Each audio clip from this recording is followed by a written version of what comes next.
첫 번째 주제는요. 백세 엄마 여든 아들의 동거 이야기 들려주세요. 네, 무대로 모시겠습니다. 전남대학교 의과대학 연구석좌 교수시죠. 장수를 주로 연구하시는 박상철 교수님의 삶의 고백 함께 듣겠습니다. 네. 네, 저는 그동안에 우리나라 장수 연구, 백세인 연구한다 해가지고 지난 25년 동안에 이 1,500명 정도의 백세인과 그 가족들을 제가 쭉 조사를 하고 연구를 하고 다녔습니다. 네.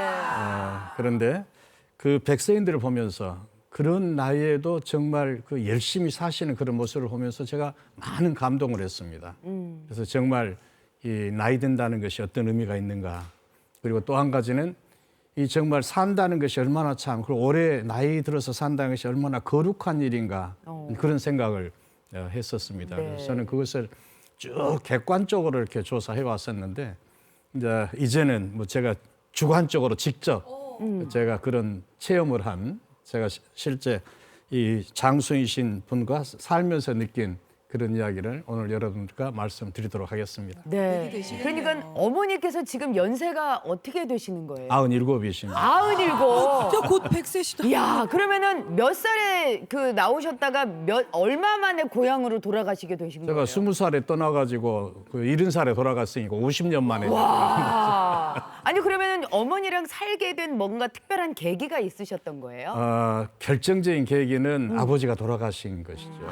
아버지와 어머니가 70년을 같이 사셨는데 이야, 이 70년 사시고 이제 돌아가셨습니다. 저 결혼식 때 모습이신가 봐요. 저희 이 앞에 있는 사진을 보면은 제 아버지 어머니 결혼식 1948년, 네. 그다음에 회혼 또 2008년. 아니 저는 저 사진 교수님인 줄 알았어요. 너무 닮으셨어. 아, 진짜 예. 너무 닮으셨어요. 네. 70년을 사시다 이제 아버지가 떠나셨습니다. 예. 네.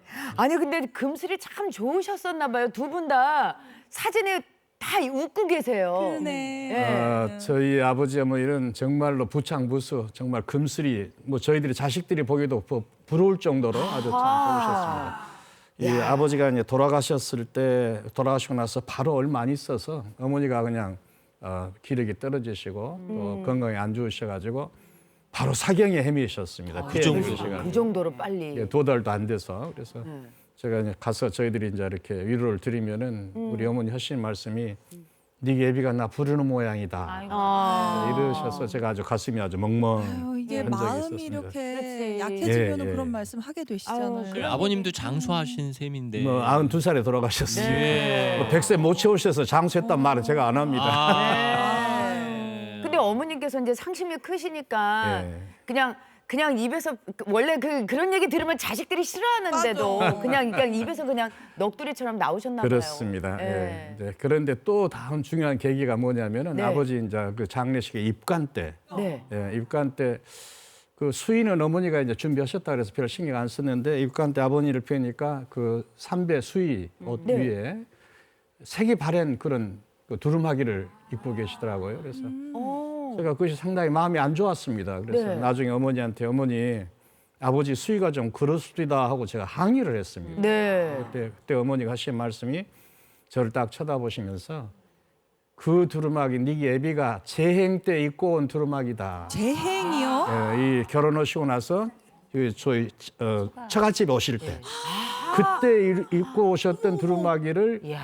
가실 때 입혀드린 거예요. 저 하얀색 예, 두루마기. 바로 저 사진에 나오는 저 두루마기가 70년 동안 보관돼 있던 두루마기였어요. 이야. 보관하신 게 진짜 대단하시다. 저것을 보면서 우리 아버지 어머니의 관계가 어떤 관계인가. 그래서 제가 아주 더욱더 그냥 이게 무엇인가 내가 어머니를 위해서 해야겠다 네. 이런 생각을 해야겠고. 그 다음에 이제 백세인 연구에서 제가 제일 놀랬던 일 중에 뭐냐. 백세인들이 지금 제일 보고 싶은 사람이 누구냐고 질문을 합니다, 저희가. 네네. 그러면 백세인들이 제일 보고 싶은 사람은 누구냐? 딱 큰 놈입니다, 큰 놈. 바로 큰 아들입니다. 큰 아들. 그러니까 이 백세인들 이런 분들은 그 세대는 큰 아들이 제일 기대치였던 거예요. 그래. 제가 큰 아들이거든요. 예. 제가 이제 이런 것을 뭐 절실하게 또 제가 느꼈고 그랬기 때문에 네. 내가 참 어머니 옆에 내가 힘이 돼야겠다. 제백사고 내가 어머니 옆에 가야겠다. 네, 그렇게 결심을 하고 그래서 광주로 다시 이제 내려간 그런 계기가 됩니다. 예. 와, 아유 근데 그런 결심을 하셨어도 50년 만에 어머니와 함께 사시는 거잖아요. 이게 쉬운 일은 아닐 것 같은데 그러게요. 많은 일이 일어나셨을 것 예, 같은데. 그 쉬운 일은 아니죠. 네. 하지만 별로 어렵지도 않습니다. 왜냐하면 제가 딱 마음 먹고 갔으니까. 네. 마음 먹고 갔을 때, 야, 내가 내려가서 두 가지 결심을 하고 갑니다. 예, 이제 이 50년 만에 내가 내려가면은 첫째는 우리 어머니가 하신 말씀은 무조건 들어드리자. 아하. 두 번째는 가능한 한 어머니 옆에 좀 오래 있자. 아하. 예. 이게 이제 저 결심이었죠. 네. 이 첫 번째 그 어머니 말 듣기는 어렵지가 않습니다. 하라는 대로 하면 되니까. 네. 아 근데 다 큰 어른한테 뭐 하라는데 아 그런데 이제 우리 어머니는 이제 이 70살 자식이 오니까 아직 어린 그 자식이라고 생각하시고 이제 생활 지도를 하시는 거예요. 아, 뭐라고 지도하세요? 아침이면은 이제 새벽 5시면 문을 두드려 가지고 방을 두드려 가지고 야 동네 목욕탕 가서 몸 좀 풀고 오니라. 아. 7시면은 또 밥상 차려놓고 밥 먹어라. 아. 저녁에 이제 집에 들어오면은 좀 일찍 들어온 날은 야 너 저 동네 운동장 가서 한 대바퀴 돌고 오니라. 대박. 아, 계속 그렇게 뭐 뭔가 그러니까. 시키세요. 이게 70살짜리가 이게 이제 어머니 앞에서 이제 완전히 그냥 애기 취급받고 이제 사는 예, 거죠. 예. 그럼 뭐 아니. 우리 또 길 조심해라 차 조심해라 뭐 그건 뭐 당연히 맞아. 아니, 아흔이 넘으신 분한테는 70살 아들도 그냥 3, 4살 아이처럼 계속 그렇게 그냥 아기처럼 보이는 건가 봐요. 예, 그렇죠? 그래서 이제 그 어머니가 내가 70살에 어머니한테 네. 들은 또 꾸지람도 많습니다. 예, 근데 70살에? 제가 평생 살면서 누구한테 꾸지람 들어본 적이 한 번도 어이, 없었는데 교수님인데요. 70살이 돼가지고 어머니한테 이제 꾸지람 받는 것이 아니, 뭘 잘못하셨길래 이렇게 예를 부끄러움을 들면은 이제 느꼈어요? 오랜만에 광주에 내려가니까 고향에 내가 지금 만날 사람도 많고 그렇죠. 그럼 우리 또 반주 한 잔씩 하고 네. 그래도 이제 친구들한테는 제가 우리 노모가 기다리신다 하고 항상 일찍 들어갑니다. 네, 그래서. 네. 그런데도 딱 들어가면은 우리 어머니가 딱 훑어보면 너 술 먹고 왔냐? 아, 조금 먹었습니다. 그러면 또 우리 어머니가 딱 한마디 하십니다. 뭐라고요? 아직도 술 먹고 다니냐? 아이고. 네, 그런 야단들부터 시작해서 제가 아주 그 어머니 이렇게 살면서 어머니 말씀을 들으면서 다시 내 마음이 참 어려지고 또 이렇게 그 어머니 말을 좀 순종해 갔던 그런 생각이 듭니다. 네, 어떻게 보면 50년 만에 듣는 어머니의 잔소리 같지 않은 잔소리들이 뭔가 마음을 좀 정겹게 하는 부분도 그렇습니다. 있으셨겠어요. 네, 그렇습니다. 네. 이제 그런데 제일 어려운 것은 뭐냐? 어머니 옆에 오래 있기가 쉽지가 않습니다. 그래요. 왜 그러냐면은 어머니 옆에 오래 있으려면은 TV를 같이 봐야 합니다. 아, 우리 예. 어머니는 이제 뭐 틈만 나면 TV를 보시니까. 드라마 보셔야죠. 근데 이제 이 아침에 제일 중요한 게 아침에 우리 어머니가 꼭 아침 드라마를 보시더라고요. 그것이 어머님들이 제일 재밌었어요. 그렇지. 예. 그런데 우리가 그 우리 직장생활하고 사회생활 하면서 아침 드라마는 제가 본 적이 없었거든요. 네, 네. 근데 이제 쉽지 어머니 옆에 않죠. 있으려면 그 이제 드라마를 봐야 해요. 그러면 이게 천편일률적이면서 쉽게 말해서 막장 드라마 아닙니까? 예. 저는 그 드라마가 그런 그 복잡하게 정말 그 불륜이 뭐 저 서로 질투니 식이니 이게 이렇게 많은지를 몰랐습니다. 예, 예. 그래 이제 제가 이제 그 TV를 보다가 네. 뭐 매번 볼 수는 없으니까 네, 네, 저는 네. 듬성듬성 이게 보지만 이제 중간에 어머니한테 이제 여쭤요. 어머니 저 왜 저런다요? 그럼 우리 어머니가 막 화를 냈어요. 무엇을 화를 내느냐? 요즘 작가들이 왜 저런 것을 쓴다냐?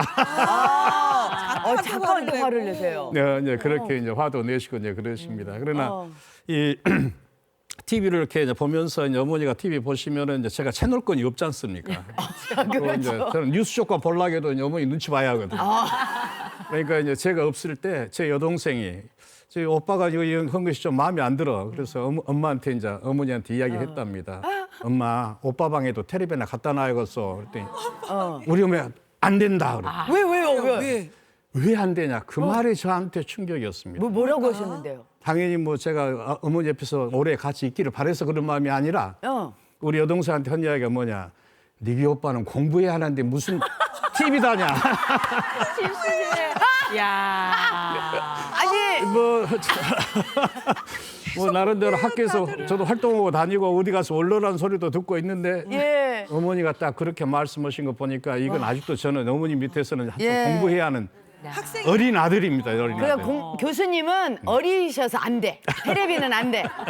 교수님도 90 넘으신 다음에 이제 방에다 TV 놓으실 수가 있는 거예요. 야, 우리 어머니한테는 완전히 애기시네. 교수님은 그러니까 완전히. 어머니께는 모든 어머니가 마찬가지겠지만 아들의 시계는 흐르지 않는 셈이군요. 그러네요. 그래서 방에 텔레비 못 놓고 삽니다.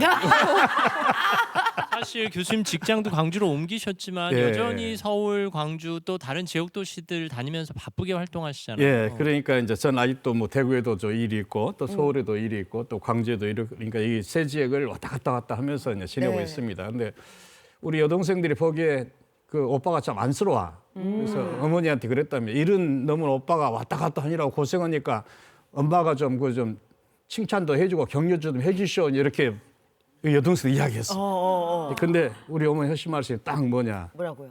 야, 70살도 나이다냐? 나는 그때 날아다녔다. 나는 그때 날아댕겼다. 날라댕겼다. 뭐 이러니 뭐 제가 70살 된 제가 완전히 어머니한테 주눅이 들어가지고 아유. 뭐 나이 탓할 수도 없습니다.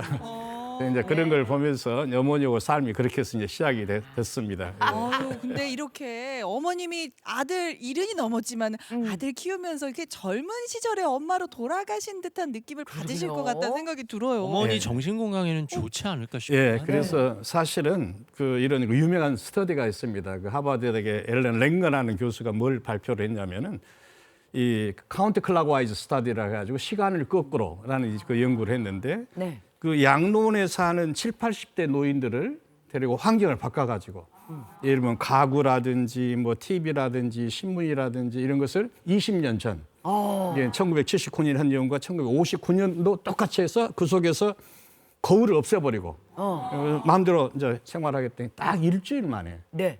이 사람들의 기억력이 회복이 되고 시각, 청각이 좋아지고 네. 또 인지력이 늘어나고 그다음에 더 중요한 것은 신체적으로도 걸음걸이가 달라지고 활동성이 증가했다 이런 그 유명한 연구가 있습니다. 그래서 이런 걸 보면은 그 노화라는 것이 반드시 어떤 그 신체적인 나이에 의한 이런 것보다도 환경이라는 것이 얼마나 중요한 것인가.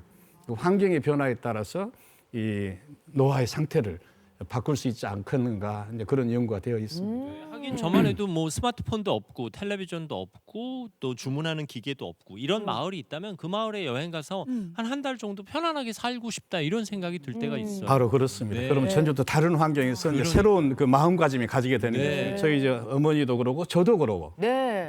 저도 이제 어머니 밑에 가서 어머니 품에서 이제 사는 셈이 되니까 제 마음도 달라지고 엄마 마음도 달라지고 그래서 어머니는 젊어지시고 저는 어려지고 아니 그래서 그런지 교수님의 인상이 더 귀여워지셨어요. 뭐 그렇잖아도 주변에서 그런 이야기를 많이 합니다. 진짜 어려지시고 너무 좋다. 그 나름대로 또 학교에서 저 원로 아닙니까? 예. 그래서 하는데 그 사람들이 다 저보다 표정이 다 좋아졌다. 아니 교수님 그거 하나는 확실하세요. 교수님 좀 귀여우세요.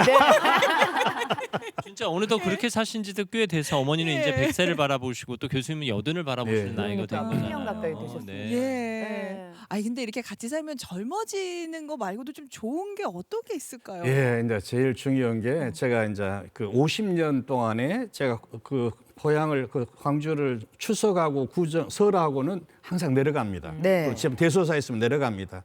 그러나 제가 그 집에 내려가서 하룻밤 이상을 자본 적이 없습니다. 그러니까 제가 그 집에 가서 아버지나 어머니나 이런 이야기를 제가 들을 일이 없어서 시간이 없었어요. 예. 네. 이렇게 내려가서 좀 여유 있게 살면서 어머니와 같이 살다 보니까 오만 이야기를 이제 듣게 됩니다. 그렇죠. 가족 이야기 또 친척 이야기 뭐 그러면서 제일 안타까웠던 게 한국 전쟁 때 이야기. 한국 전쟁 때 전쟁 때 어떻게 피난 갔고 어떻게 고생을 했고 하는 이야기도 듣게 되고. 예. 예를 들면 이제 그때 그 제가 이제 돌 막 지났을 때니까 아이고. 저를 얻고 백리 떨어진 우리 외갓집까지 저를 얻고 가셨다고 그러더라고요. 피난을 가신 거예요. 피난을 가시고 이제 백리길을. 그러면서 그리고 이제 가정적으로 굉장히 이제 어려워가지고 좀 가난하게 살고. 그런데 제가 한 번도 그것을 못 느꼈습니다. 네. 우리 성장하는 과정에서 제가 생활이 어렵다는 생각을 해본 적이 없었어요. 그건 이제 자식들한테 그만큼 신경을 쓰셨다는 이야기고. 네. 그다음에 이제 제가 그 한 에피소드 중에 하나가 뭐냐면 제가 지금 제일 좋아하는 게 뭐냐면 소양입니다. 양. 양을 좋아하는데 예. 이게 왜 좋아했느냐? 그래서 이상한 소리 제가 듣게 돼요. 제가 그 6.25 때 그 아주 힘들고 어려웠을 때 막 그 토하고 뭐 설사하고 그래가지고 또 아무것도 못 먹었답니다. 근데 소 양을 갈아가지고 미음을 써주면 그걸 제가 먹었다는 거예요. 어린 시절에. 아따 고급으로 아프셨네요. 아이고. 고급으로 회복되셨어요. 그 약- 그러니까 비싼데. 그것을 먹고 살아났는데 그래서 그런지 이게 이제 제 몸에도 그게 저때 제 입맛에 쏙 들어가 있습니다. 기억하는 게 있군요. 그러니까 지금도 몸이 내장탕을 기억하고 있는 것 좋아하시는구나. 같습니다. 네, 참 희한하시네. 그런데 장수 전문가시니까 어머니의 장수 비법도 있으시고 어머니 나름대로 또 뭐 어머님의 건강 비법 중에 아 이걸 보니까 우리 어머니는 확실히 장수를 하시는구나. 이게 전문가로서 이게 보이는 게 있으실 거 사실 아니에요. 다른 아들의 눈보다는 교수님의 네네네. 눈으로 보이는 전문가니까. 어머니만의 비법. 예, 네. 그렇습니다. 그 뭐냐면은 장수의 제일 핵심 키워드가 뭐냐? 네, 하자입니다. 무엇이든지 해야 해. 하자, 예, 실천적으로. 두 번째가 주자. 주자. 나눠야 해. 아, 마음을. 예, 세 번째가 아무리 나이가도 배워야 해. 이게 하자, 주자, 배우자가 배워야 제가 배우자. 가장 중요한 건 키워드인데 네. 우선 그 첫 번째 그 하자라는 측면에서는 우리 어머니는 아주 모범입니다. 아, 그 저 집 가까이에 한 100평 정도 되는 밭이 있습니다. 텃밭. 그 텃밭에가 적어도 한 80가지 넘는 농작물이 자라죠. 어머니가 혼자 키우시는 거예요? 아니 혼자는 아니죠. 동생들이랑 같이 하는데. 네, 네. 근데 우리 여동생들이나 그 우리 그 재낭 이런 친구들이 그런 것을 농사 안 져봤지 않습니까? 우리 어머니가 지시를 해. 아, 시. 근데 80여 가지의 농작물을 키우려니까 그 때를 맞춰서 씨를 심어야 하고 씨를 뿌려야 하고 그다음에 거름을 줘야 하고 물을 줘야 하고 수확을 해. 이게 굉장한 일이죠. 근데 그것을 아주 계속 하시면서 네, 제일 중요한 것은 이제 여름철에 거나 겨울이 되면 할 일이 없지 않습니까? 네, 네, 네. 겨울에도 가만히 있지를 않습니다. 뭐 하세요? 뭐 그러시냐? 야, 그저 겉벌이 한 닷대 사오니라 겉보리를. 꼬리를? 식혜 만들어. 아, 또 식혜를. 막걸리 만들어. 또 막걸리도 만드시고. 그래서 어머니가 하여튼 바쁘시다. 그 쉼이 없이 지속적으로 노력하신 것은 바로 장수인들이 아주 기본 패턴에 제일 똑같은 그런 아, 것이다. 이렇게. 뭐라도 계속 하시는군요. 아무리 작은 일이라도 소일거리가 필요. 그럼요, 그럼. 행동하는 사람. 어머니가 볏집 있으면 새끼도 꾸셨겠네. 네, 새끼도 꾸셨겠어요. 그다음에 이제 이 주자라는 것인데 제가 어머니를 보면서 참 동네 사람들하고 참 잘 어울리시고 모든 사람들과 이것저것 그거 나눠주시고 하는 것은 아주 기본이신데 그 저희가 지금 아파트에 어머니가 살고 계시면 아파트 살기 전에 동네 사실 때는 네. 예를 들면 여름철에 이제 과일 장수가 리어카 끌고 오지 않습니까? 네. 그러면 그 리어카 채 그냥 사버려요. 그래서 과일을 동네 사람들 그렇게 다 나눠줘. 아이 그래서 어머니한테 어머니 어머나. 꼭 그래야 한다요. 그럴 필요까지 있습니까? 그러면 그러니까. 야 동네 사람 나눠주면 안 좋냐? 줘야 또 돌아온다 이러시면서 이런 마음을 하시고 계시더라고요. 그래서 우리 어머니 마음이 저러시구나 하고 제가 네. 아주 참 감동하고 있고요. 네. 그다음에 이 배우자라는 것은 정말로 우리 어머니가 정말 기가 막히십니다. 지금도 항상 우리 어머니는 책을 보셔. 이 책을 보시는데 하여튼 그 책만 있으면 그냥 보셔. 어머나. 또 돋보기도 안 쓰고 보셔. 왜요? 책을 보신다고요? 책을 보고 계셔. 아니 돋보기 안 쓰고. 안 쓰시고. 네, 그걸 진짜. 진짜로 사진. 그러니까 그런 것이 아주 이제 특별하시고 이제 더 중요한 것은 뭐냐? 진짜 돋보기 안 쓰시고. 우리 어머니한테 최고의 정보 제공자는 TV입니다. 네, 네, 네. 요 TV에 무슨 뭐 요리가 나온다든지 건강이 좋다는 전부 기록을 하셔. 메모를 하셔. 적어놓으세요. 메모를 하셔가지고 무슨 이제 뭐 요리가 나왔다 그러면은 어머니가 딱 그 우리 여동생한테 시켜. 야, 뭔저 종자 좀 사오니라. 그래가지고 또 그걸 또 심으셔. 직접 심으셔가지고 밭에다가 또. 수확해서 어머. 새 요리를 만들어. 그걸로 또 이게 우리 집 만들고. 김치는 항상 바꿔져. 김치에 맛이- 물 하나씩 들어가. 아, 김치에 넣으시고. 그 우리 어머니가 하시는 말씀이 항상 요리도 머리를 써야 해야 하시면서 이렇게 그 어머니가 하여튼 그런 마음을 가지고 이렇게 항상 노력하시는 그런 모습. 저는 이것이 제가 어디 그 강연할 때는 항상 장수의 제일 중요한 것 중에 하나가 배우자라는 것을 키워드를 항상 제가 던집니다. 네. 왜 그러냐면은 아무리 나이가 들어도 정말 내가 그것을 최선을 다해서 새로운 것을 배워서 또 노력하는 이것이 이 장수의 큰 동력이다. 야. 네, 그런 말씀을 제가 이제 많이 사실 드리는데 뭔가를- 바로 어머니가 그러고 있는 거예요. 배우려고 하면 어느 정도의 스트레스가 있기 마련인데 그 스트레스가 오히려 자극이 돼서 더 도움이 될 수도 있는 건가요? 새로운 것을 배우게 되면 그만큼 뇌의 어떤 신경들의 그 어떤 이런 이 신경망이 활성화시키는. 활성화되고 또 훨씬 여러 가지 좋기 때문에 뭐 그런 것이 결국은 치매 방지에도 도움이 되지 않겠는가 이렇게 이제 저희 생각을 하고 있습니다. 부모님께도 꼭 말씀드리고 싶네요. 하자, 주자, 배우자. 예, 엄마 아빠 하고 주고 배웁시다. 네. 실천을 해봐야 되겠네요. 예. 네.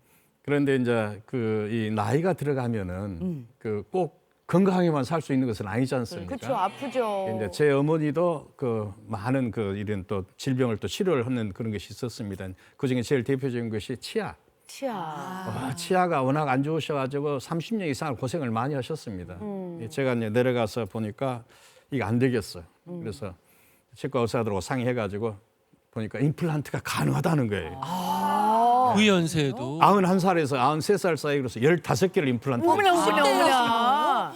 아, 틀니를 하신 게 아니라 임플란트를 임플란트를 하셨다고요? 이제 그랬고 그다음에 또 한 가지는 또 어머나. 대동맥 판막이 이제 나간 거지. 아. 대동맥 판막 대체술이라는 아주 큰 수술. 네. 그것도 또 해드렸고. 그건 몇 살 때 하셨어요? 그 93살에. 93살. 예, 이제 그러니까 이게 그 임플란트도 그러고 이 대동맥 판막도 그렇고 우리나라 최고령 수술 기록을 이제 저희 어머니가 세운 거죠. 근데 이제 이렇게 해드리고 나니까 네.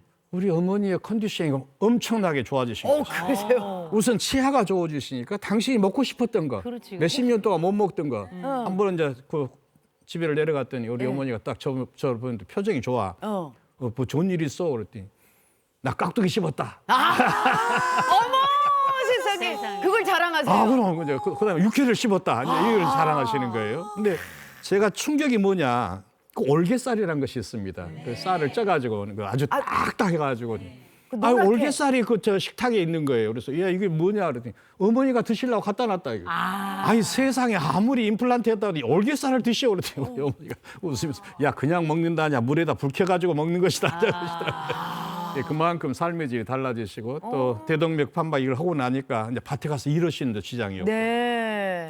그래서 저는 이제 그렇게 생각합니다. 이제 현대 의학이라는 것이 그만큼 발달했기 때문에 나이가 드셔서 생기는 문제점 같은 것은 우리 의료적으로 해결하고 네. 그 다음에 이제 우리가 일상생활에서 이 가족들로서의 어떤 노력을 하면은 참 되지 않느냐 이렇게 생각이 됩니다. 네. 제가 그 백세인 연구에서 놀랬던 것 중에 하나가 뭐냐면은 106살 되신 할머니 한 분을 제가 뵙니다.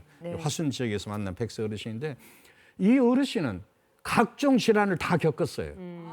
예를 들면은 무슨 퇴행성 관절염, 요추 골절, 흉추 골절, 황반 변성 뭐 전부. 그다음에 100살이 됐을 때는 그 소위 심혈관이 막혀가지고 네. 저 스텐트 수술까지. 어이구. 이 모든 것을 해내셔 지금 106세가 되셨는데도 네. 건강하게 사시고 지금 이제 가족들과 같이 어울려 사시고. 그거를 이겨내셨어요? 저는 이제 그런 그런 여러 가지 의료적 시술이라는 것은 또 본인의 노력도 굉장히 중요합니다. 인내가 그걸 다 이겨내시니까 네. 그만큼 또 가족들하고 또 좋은 삶을 살 수 있었지 않느냐 그런 생각을 하고 있습니다. 생에 대한 강한 의지가 의술에 동반돼야 된다 이런 그렇습니다. 말씀이시네요. 그렇습니다. 네. 진짜 대단하다. 이게 장소 어르신들이라고 질병이 없었던 건 아니군요. 그렇습니다. 아프심인데도 네. 극복을 저희들이 이제 하시네. 치병장수, 소위 무병장수, 그다음에 극병장수 이런 표현을 씁니다. 예를 무병장수는 병 없이 장수하신 분. 네. 치병장수는 있는 병 치료하고 장수하신 네. 분. 네. 극병장수는 자질구질한 병 가지고 그냥 장수하는 거야. 그냥 병을 친구 삼아. 예, 그렇습니다. 네. 그렇습니다. 그런 걸 잘 극복하시려면은 우리 자녀들이 예, 예. 진짜 병원에 모시고 가서 검진도 좀 미리미리 해드리고 관리를 그렇지. 해드려야겠다는 네. 생각이 들어요. 네. 네. 근데 이제 저희가 그동안에 백세인 연구하면서 한 20년 동안의 변화를 보니까 네. 우리나라가 이렇게 변했는가 놀라운 변화를 보게 됩니다. 20년 전하고 지금하고 제일 큰 차이가 뭐냐? 예를 들면 이제 구례 곡성 순창 담양을 제가 우리나라 전형적인 장수 지역이라 그래가지고 구곡 순담 장수 벨트라고 지명을 한 지가 2001년이니까 25년 전입니다. 네. 거기 제가 전남대에 가서 그때하고 지금 자료를 비교를 해. 제일 큰 차이가 뭐냐? 백세인을 누가 모시느냐. 20년 전에는 10%가 혼자 사셨고 네. 90%가 가족이 모셨는데 지금은 30%가 혼자 사시고 가족 사는 사람이 50%밖에 안 되더라. 네, 이런 변화를 보면서 이 여러 가지 사회적 시스템이 좋아져서 여러 가지 면에서 가족의 부족함을 예를 들면 이제 사회가 이렇게 보충한다 하지만은 네. 그러나 가족의 책임이 점점 줄어드는 거. 네, 그래서 저는 그것이 좀 안타깝게 생각합니다. 아니 뭐 사회적 제도가 충분히 지원됐다는 건 정말 좋은 일이지만은 그만큼 또 가족과는 조금 소원해질 수도 있는 그런 생겼다는 게 좀 안타깝기도 바로 하고요. 그렇습니다. 예. 왜냐하면 그 가족에 있어서 가족이 있는 나이가 드신 분의 제일 큰 그 삶의 질의 최고라는 것은 뭐냐? 가족하고 같이 사는 겁니다. 네. 가족과 같이 사는 거. 그래서 아무리 좋은 요양 시설이라도 여러 가지 신체적인 편리함은 있을지라도 그러나 그 외로움이라는 것은 어쩔 수가 없는 것이죠. 근데 그 외로움이라는 것은 두 가지입니다. 가족 아니면은 친구입니다. 네. 근데 이제 특히 남성의 경우는 친구고 여성의 경우는 가족이 훨씬 그 강도가 크다는 것을 저희들이 이제 보고 있습니다. 그래서 그런 걸 보면서 이 가족과의 관계라는 것을 어떻게 하면 우리가 돈독하게 할 수 있을까? 네. 근데 가족과의 관계에서 제일 중요한 것은 변수는 두 가지입니다. 하나는 거리입니다. 거리, 또 하나는 빈도입니다. 빈도. 예. 얼마나 떨어진 거리에 가족이 있느냐. 그다음에 얼마나 자주 만나느냐. 네. 이 두 가지 변수를 우리가 예를 들면 최대한 맥시마이즈 시키지 않는 한 그러지 않는 한 가족 관계라는 것은 멀어지는 것입니다. 네. 그래서 가족이라는 것은 자주 만나야 하고 또 가능한 한 가까이서 이렇게 일상생활을 같이 교감을 나눠야 하고 그런 것이 중요하다고 보겠습니다. 그래서 어르신들이 비록 같은 집에 살진 않아도 어떻게든 한 동네에 살았으면 좋겠다 이런 말씀 많이 하시는군요. 그렇습니다. 네. 네. 사실은 이제 100세 시대 또 초고령 사회 이런 말이 나오고 있지 않습니까? 근데 이렇게 됐을 때 노인들의 삶의 질이란 것이 뭐냐? 삶의 질이란 것이 뭐냐? 그래서 노인들이 당당하게 사는 것입니다. 예, 당당하게 살려면은 또 자식들이 받쳐줘야 합니다. 받쳐주지 않으면 노인들이 당당하게 살 수가 없죠. 그 대신에 또 본인이 또 당당하게 살려면은 자기 건강 챙겨야 하고 스스로 챙겨야 합니다. 제 어머니도 그러시려고 노력을 많이 하십니다. 그다음에 내가 할 일 내가 해야 합니다. 네. 신세 짚는 것이 바람직하지가 않지 않습니까? 네. 그럼 결국은 빚이 됩니다. 뭐 자식이든 남이든 간에 다 마찬가지입니다. 내가 내 생활을 내가 스스로 해야겠다. 그리고 제일 중요한 것이 사람들하고 같이 어떻게 하면은 어울려 살 수 있겠는가 하는 것이 우리가 노력을 해야 한다고 내가 생각을 하고 있습니다. 그래서 저는 그 이 장수 사회가 되면서 이런 그 노력을 우리가 절대적으로 이렇게 해야 한다고 생각을 하는데 제가 특히 이제 남성 노인의 경우에서는 친구가 얼마나 중요한가. 이 친구 같은 경우는 예를 들면 100세 어르신들은 딱 물어보면은 굉장히 서운해하는 것이 가까이 살던 친구들이 다 죽어불고 없다. 네, 맞아요. 그래서 제가 강원도에서 만난 100세 어르신 경우에는 산 너머에 있는 친구 하나 있다. 그 친구를 찾아갑니다. 일주일에 한 번씩 서로. 갈 때 4시간, 올 때 4시간. 그래도 그 친구를 만나러 일주일에 한 번씩 가. 이야. 그 친구 하나 보러. 그래서 그럼 두 분이 가셔서 뭐 하시오? 그 애써서 가가지고. 근데 그때 그 100세 어르신이 하신 말씀 제가 잊을 수가 없습니다. 뭐라고요? 거기는 뭐 한단가 그냥 가만히 앉아있다 오지. 아. 그 친구 있다는 것만 해도 좋은 거예요. 존재 자체가 친구가 좋다구나. 있다는 거예요. 예. 그래서 그렇게 근데 친구들이 다 없어지지 않습니까? 그랬을 때 그 친구가 어떤 사람이 친구가 되어야 할 것인가 서로 찾아내야 합니다. 네. 근데 이제 여성의 경우는 남성보다는 훨씬 더 가족이 그것이 더 중요하다고 저는 그렇게 보고 있습니다. 네. 그래서 특히 이제 가족들이 자주 만나서 이렇게 참 어머니 밑에서 이러저런 이야기도 하고, 근데 그 부모 자식 간의 대화라는 것은 거창한 이야기가 없습니다. 그렇죠. 일상생활에 자질구질한 이야기를 해야 합니다. 근데 이제 저 같은 경우는 그것이 훈련이 안 돼 있습니다. 그래서 네. 이제 이 어머니하고 이제 생활하면서 이제 이렇게 하면 에피소드가 참 많습니다. 어머니가 내가 가니까 큰 놈 왔다고, 큰 아들 왔다고, 뭐 좋은 것만 있으면 우리 여동생들한테 요거 네 큰 오빠 줄란다. 빼놔. 그리고 음식할 때도 네가 큰 오빠 뭐 좋아한다. 그거 갖고 오니라. 뭐 이래 하셨는데. 그래가지고 이제 어머니가 내가 왔다고 뭐 이런 뭐 음식도 만드시고 네. 또 하루는 게장을 담으시더라고요. 오. 게장을 담으시는데 게장을 어머니가 담그신다고요? 그럼, 예, 예. 어머나. 게 사오라 해가지고 담으시는데 우리 어머니 게장이 굉장히 맛있습니다. 아, 근데. 그래요? 근데 이번에 담은 것을 딱 보니까 어머니가 만드신 게장이 너무 짜. 자, 그래서 나는 그냥 단순하게 엄마 너무 짜요. 내가 한 번 했어. 제가 그러고 나서 얼마나 후회했는지 아십니까? 우리 여동생들은 어머니한테 엄마 참 맛있어요 이렇게 표현하더라고요. 제가 눈치 없이 이제 그런 저런 거 하면서 이제 어머니하고 이제 삶이라는 것이 참 저는 아주 참 자랑스럽게 생각합니다. 장수라는 것에서 조건이 뭐냐? 장수라는 것 결국은 관계다, 정이다 이렇게 생각합니다. 관계와 정이 좋지 않으면은 그 삶이 행복하지를 못합니다. 그렇죠. 근데 그러려면 서로 많은 이제 노력을 해야 합니다. 네. 저는 이제 그래서 제 어머니가 100살이 되면은 몇 년 있습니다만 제가 80이 되고 네.